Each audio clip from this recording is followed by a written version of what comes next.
O IPO do Porto comemora 40 anos na próxima semana. O IPO tem vindo a distinguir-se ao longo destas décadas pelo dinamismo, pela qualidade com que acolhe e trata os seus doentes e também pela atividade científica. Vamos então falar de tudo isto nesta primeira parte. É meu convidado o Dr. Laranja Pontes, é presidente do Conselho de Administração do IPO Porto. Senhor doutor, é um prazer recebê-lo aqui no consultório. Igualmente, é um prazer estar aqui e colaborar com o Porto Canal. Muito obrigada por estar então aqui no Porto Canal, numa data que se aproxima, obviamente muito importante. São 40 anos, doutor.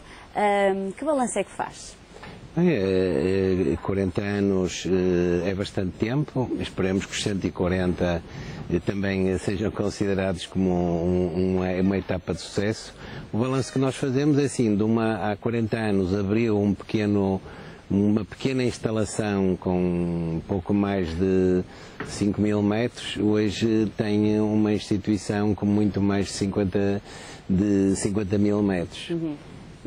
Mas não foi só o espaço. Ora, além do espaço, foram os serviços todos. Começou por ser uma pequena coisa para fazer radioterapia, muito pequenina. Hoje é o maior centro de prestador de cuidados de oncologia em Portugal. É provavelmente um dos 10 maiores centros de oncologia da Europa, porque temos cerca de 10.000 novos doentes por ano. Isso, poucas instituições na Europa têm 10.000 novos doentes de cancro todos os anos. Sei que também se distinguem porque o elemento mais importante para o IPO é sempre o doente. Isto é fundamental, Sr. Doutor? Absolutamente. Quer dizer, nós consideramos que, por exemplo, a organização do hospital pode ser uma opção, pode ser entre os profissionais ou os doentes. A nossa, indiscutivelmente, é em relação aos doentes. Os nossos profissionais é que rodam no dia-a-dia de um sítio para o outro e os doentes, conforme as suas semelhanças, as suas necessidades, estão em clínicas, ou a clínica da mama, a clínica dos digestivos, a clínica de urologia, e os médicos é que rodam das várias especialidades. De maneira que isso é uma preocupação intrínseca à nossa atividade. Eu sei que fazem o acompanhamento do doente em todos os passos pelos quais ele tem que passar nesta luta na sua doença. Certo, nós somos uma instituição. Muito da nossa organização foi baseada nos critérios de qualidade que normalmente são usados para auditorias. De maneira que todos os passos do percurso dos nossos doentes são baseados nessas necessidades. Desde o acolhimento, ao diagnóstico, ao estadiamento, à decisão, ao tratamento, nas várias modalidades e mesmo ao seguimento durante um período de tempo. O nosso percurso, a nossa route de trabalho é esta, procurar servir os doentes nas várias etapas do percurso terapêutico. Doutor, sabemos que o cancro tem aumentado, a sua incidência tem aumentado em Portugal. Sim, mas isso sabe que, por um lado, é evidente que é uma doença má, mas todos nós, em qualquer altura, iremos morrer, isso é também uma evidência. Uma certeza, das poucas certezas que podemos ter. É uma evidência porque é mesmo uma certeza, essa é mesmo uma boa evidência. O que acontece é que com o aumento da longevidade, as pessoas deixaram de morrer de doenças infecciosas, deixaram de morrer de doenças infantis, estão a morrer menos de acidentes, por isso que é que sobram outras doenças. Algumas do metabolismo que também estão a melhorar, que é o caso das cardiovasculares, a diabetes não está muito por causa da obesidade, há o excesso de alimentação. Mas depois acabam por ficar as outras coisas, que as neurodegenerativas também estão a aumentar, e o cancro. O cancro o cancro, no fundo, é uma doença que resulta da necessidade de reparação do nosso organismo. Cada vez mais, conforme a idade vai aumentando, nós vamos necessitando de reparar muitos tecidos e aparecem erros na reparação. E esses erros são cancros. São células nossas que se transformaram num clone que era para ter uma função, mas que de repente perderam a regulação e continuam a crescer. Isso é um cancro. Portanto, este aumento da taxa de cancro tem objetivamente a ver com o aumento da esperança de vida também? É essencialmente isso, porque há muitas até dos próprios cancros que estão a ser eliminados, muitos e outros diminuídos francamente, pela melhoria dos cuidados. É o caso, por exemplo, nas mulheres. As mulheres já agora beneficiam significativamente da diminuição do cancro do colo do útero. Provavelmente, em termos estatísticos, daqui a uma dezena de anos estão a sofrer ainda menos, porque as vacinações que entretanto se iniciaram vão ter os seus efeitos. Agora, o que acontece é que na terceira, a partir de certa altura, como disse, os erros de reparação vão aparecendo e conforme nós vamos aumentando a idade, vai aumentando o risco de termos um cancro. E contra isso também há pouco a fazer. Contra isso é um desafio, é evidente, porque aquilo que há a fazer é cada vez mais aprimorar o diagnóstico precoce. Por um lado, já é possível fazer isso numa série de coisas, mesmo só com os doentes, as pessoas, não é os doentes, os saudáveis, estarem com atenção aos seus sinais. Cada vez apelamos mais aqui também no programa, é isso mesmo. Estarmos atentos aos sinais, porque um diagnóstico precoce, doutor, pode fazer toda a diferença. Faz toda a diferença. A maioria dos benefícios que têm sido obtidos na cura do cancro, no controle, é um diagnóstico precoce. Porque só com um diagnóstico precoce é que se consegue curar. Porque um doente que tem uma situação avançada não pode ser curado. É por isso que muitas vezes pensa-se que estas novas drogas que muitas vezes aparecem, a maior parte delas são drogas que são utilizadas em situações avançadas. E isso são sempre paliativos. Nunca são curativos. A única terapêutica que é eficaz e curativa é a cirurgia e a radioterapia, ou as duas associadas. Ou as três em situações muito iniciais. Quimio, rádio e cirurgia. Fora isso, quando a situação já é muito avançada, as terapêuticas são sempre paliativas. Portanto, uma mensagem também de alerta aos nossos espectadores. Absolutamente. Para estarmos atentos, para fazermos aquelas consultas de rotina que todos devemos fazer, doutor. Certo, principalmente, sabe, já há países onde até alguns tipos de rastreio estão a ser postos em causa. Porquê? Porque conforme as condições sociais, nomeadamente a nossa, têm acontecido de que a melhoria dos sistemas de saúde, o acesso torna-se tão fácil que se calhar é quase, para já ainda não está cientificamente provado, possível substituir alguns programas de rastreio por vigilância individual. As pessoas, assim que sentem qualquer coisa, têm acesso rápido ao médico e fazem um exame, podem vir a descobrir muitas coisas que, por exemplo, não estão incluídas nos pacotes do rastreio, porque o rastreio só se faz na mama, no colo do útero, e agora está-se a começar para o cólon e reto, mas muito incipiente ainda. Outra arma importante e que o doutor referiu, por acaso não tinha aqui no meu alinhamento, mas acho que também não quer demais alertar, porque no caso do cancro do colo do útero, temos uma vacina. Uma vacina, doutor, que foi quase, podemos dizer que foi uma revolução, porque vai evitar que muitas mulheres sofram deste problema. Peço-lhe também que deixe uma mensagem para todas as mulheres e adolescentes que devem vacinar-se. Estamos a falar da vacina do HPV. Sim, é a vacina para o cancro do colo, é uma vacina contra HPVs, porque aqui está, por exemplo, o cancro do colo do útero é resultante da agressão de uma infecção de um vírus.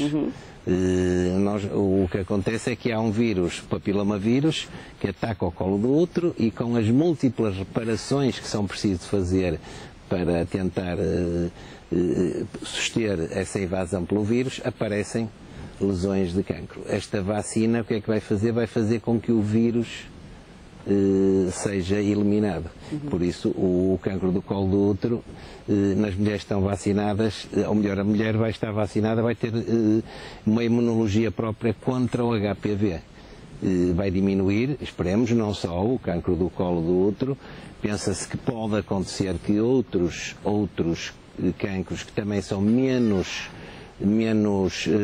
falados, pode ser que venham a diminuir, porque há cancros da cavidade oral que estão relacionados com HPVs, pode ser que venham a diminuir, vamos ver. Os homens podem também fazer esta vacina, doutor?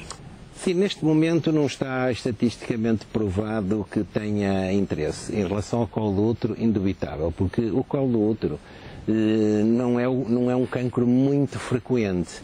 Agora, é o cancro que matava as mulheres na idade mais nova. Enquanto o cancro da mama aparece depois dos 50, 55, o cancro do colo do útero era o único que provocava a morte da mulher de uma forma sistemática em mulheres em idade reprodutiva. É por isso que era muito estigmatizado e muito procurado solucionar este assunto. Doutor, quais são os cancros que mais afetam os portugueses? Os cancros que afetam mais as portuguesas é a mama, dos homens é a próstata. A seguir já vem o cólon. O pulmão ainda não, bem muito próximo. O pulmão bem muito próximo, mais nos homens, em Portugal mais nos homens do que as mulheres, mas as mulheres com o hábito de fumar estão a querer aproximar-se, estão a querer a sua igualdade com o querer fumar. Esse seu olhar Eu acho que estou a tentar passar uma mensagem. Não só aos telespectadores, mas aqui a apresentadora também, já percebi.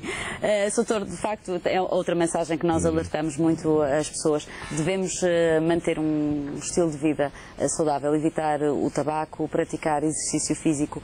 Sabemos que são formas de prevenção importantes que devemos ter no nosso dia-a-dia. Sim, quer dizer, pode passar por nós a obrigação de alguma coisa. A gente não pode também delegar sempre tudo na comunidade, no serviço de saúde, nestes profissionais. A natureza, essa vai estar cá. É como a genética, essa está cá, mas é poucas vezes chamada. A maior parte das pessoas diz, isto é genético, mas não é. Muitas das coisas não são genéticas, a maior parte das coisas são comportamentais.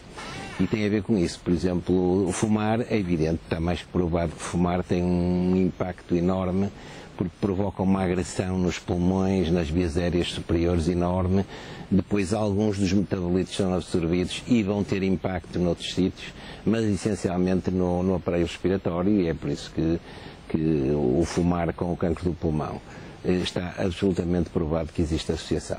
Agora, a nossa obrigação para preservar a nossa saúde, para tentar, quer dizer, vamos acabar, isto é um paradoxo, mas vamos acabar por morrer saudáveis, porque um dia isto desliga, mas até lá não sabemos, a nossa obrigação é tentar manter em melhor forma possível o nosso corpo. A nossa máquina, não é, nosso corpo. Doutor, eu sei que, e o doutor já referiu, a atividade do Instituto tem vindo a crescer de forma constante, já sei que são mais de 270 mil consultas por ano. Este número eu sei que deu origem a uma remodelação em 2010, que foi o Hospital de Dia. O que é este Hospital de Dia? Bem, o Hospital de Dia é assim, nós há uns anos fazíamos muitas vezes quimioterapia em internamento e isso nas práticas cada vez mais não é aconselhável. Porquê? Porque muitas das vezes são precisas 2 ou 3 horas de tratamento e o doente pode estar na sua casa, com os seus familiares. É muito menos traumatizante do que fazer em internamento, assim como já estão a maior parte dos medicamentos dos medicamentos novos são em comprimidos e há já muitas injeções subcutâneas. Porquê? Porque cada vez mais o tratamento vai passar pela não necessidade de internamento. A necessidade do internamento fica só para procedimentos muito invasivos. De maneira que nós, para tirar os doentes do internamento, fizemos um hospital que na altura parecia que era muito grande, porque nós tínhamos um grande hospital com 25 cadeiras e hoje temos um com 68. Mas hoje fazemos entre 250 a 300 tratamentos por dia e já temos uma ocupação muito grande do Hospital Dia. Por isso foi uma boa decisão. Porquê? Porque passamos, sob o ponto de vista de gestão, a tratar os doentes no sítio certo, sem gastar os recursos que são o internamento, e é muito mais interessante para os doentes, porque em questão de humanização, o doente vem, sente-se num sítio agradável, está 1 hora ou 2 ou 3, alguns doentes estão mais horas, mas ao fim daquele tratamento vão para casa e vão recuperar de certeza melhor do que numa cama de um hospital. Em ambiente hospitalar, obviamente. Doutor, sei que também o ensino e a investigação são apostas do IPO do Porto. Sim, nós na investigação, no ensino, há uns anos juntamos toda a nossa oferta formativa numa estrutura chamada Escola Portuguesa de Oncologia, que é a EPOP, onde temos integrado ensino pré-licenciatura, colaboramos com o ICBAS, com a Faculdade de Medicina na formação dos futuros médicos, colaboramos com os cursos de enfermagem, somos muitos do suporte, por exemplo, dos cursos de técnicos de radioterapia, técnicos de anatomia patológica, por isso muitos desses técnicos, cursos superiores, nós somos o suporte prático disso. Também temos pós-licenciatura, nomeadamente doutoramentos, mestrados, com o ICBAS, agora até com a Universidade Nova de Lisboa, vamos integrar os mestrados, porque em Oncologia, lá está, se nós somos os prestadores, temos a experiência e temos o campo de trabalho para as pessoas que se querem dedicar mais profundamente a isto. Na área da investigação? Na área da investigação, nós temos um consórcio com o IPATIMOP, nós temos projetos comuns, temos projetos próprios, muito do dinheiro que, por exemplo, angariamos nestas nossas ações, como o concerto do Coliseu. Não, o do Coliseu. O do Coliseu que já foi. Já foi. O concerto do Coliseu. Falado aqui no consultório. Certo, o concerto do Coliseu vai permitir, por exemplo, investir dinheiro em dois projetos muito interessantes que nós vamos lançar agora. Um que é de vacinas com células dendríticas, que agora até está muito na moda, mas não naquela versão que agora tem aparecido aí nos jornais. E outro com rastreio do cancro do cólon por uma metodologia completamente diferente daquela que é habitual. É investigação. Mas muito por exemplo, da nossa investigação clínica, que é com a indústria farmacêutica e que nos traz retorno financeiro, esse retorno financeiro é aplicado depois em projetos internos que não têm a mesma financiamento, porque o financiamento à nossa investigação não é assim muito abundante. De maneira que nós temos que arranjar maneira de transformar isso e dar esperança aos investigadores, aos jovens que querem interessar-se nestes assuntos. Muito bem, Sr. Doutor. Para terminar, então, vamos falar do concerto, um concerto solidário que vai acontecer na próxima quinta-feira, precisamente no dia em que se assinalam os 40 anos do IPO. Sr. Doutor, podemos convidar todos os telespectadores? Espero que sim. Esperemos que sim, esperemos que o pavilhão Rosa Mota encha e sei que vão ter vários artistas convidados para assinalar este dia tão importante. Vai ser, quer dizer, eu acho que é quase, diria, quase impossível para o pavilhão Rosa Mota não encher, ter um conjunto de artistas como aquele que nós tivemos a amabilidade deles se oferecerem para contribuir para isto. Mas é que o Tony Carreira... O Tony Carreira, por si só, eu acho que chegava para encher ali o pavilhão. Sim, mas temos de dar oportunidade aos outros, de maneira que o Sardeu, o André Sardeu, os Azeitonas, os nossos Azeitonas, que representam muito bem o Porto. E o Zeca Estacionancy e o Kim Roscas também representam muito bem o Norte, é verdade. Acho que até o Norte, mais do que o Porto. É verdade. E uma apresentadora que até representa muito bem até o Porto Canal, que é a Maria Sequeira Gomes. Muito bem, portanto vai estar também lá representado o Porto Canal como deve ser. Estão todos convidados. Doutor, onde é que os nossos telespectadores podem adquirir bilhetes? Neste momento parece que é naqueles locais que habituais. Ticketline, no IPO também vendem, mas essencialmente na Ticketline, nos sítios habituais de compras para estes espetáculos. Muito bem. Para além de poderem assistir a um belíssimo espetáculo, estamos a contribuir, todos os que iremos, eu vou lá estar, estamos todos a contribuir para uma causa também. Sim, absolutamente. Quer dizer, o dinheiro que for obtido daquilo é para melhorar as instalações, ou algum, se calhar, ainda vai para a investigação na mesma, se for esse a necessidade. Gostava só de fazer mais uma coisa. Nesse dia, do dia 17, temos 3 coisas. Uma delas é, nesse dia, o IPO chama-se Instituto Português de Oncologia e Esperança do Porto. Não é por causa desta campanha, porque já estava decidido antes. Que vai ter um conjunto de intervenções por pessoas amigas que quiseram fazer no IPO sobre esperança, que vai ficar para os doentes, durante uns tempos, lerem o que são frases sobre esperança.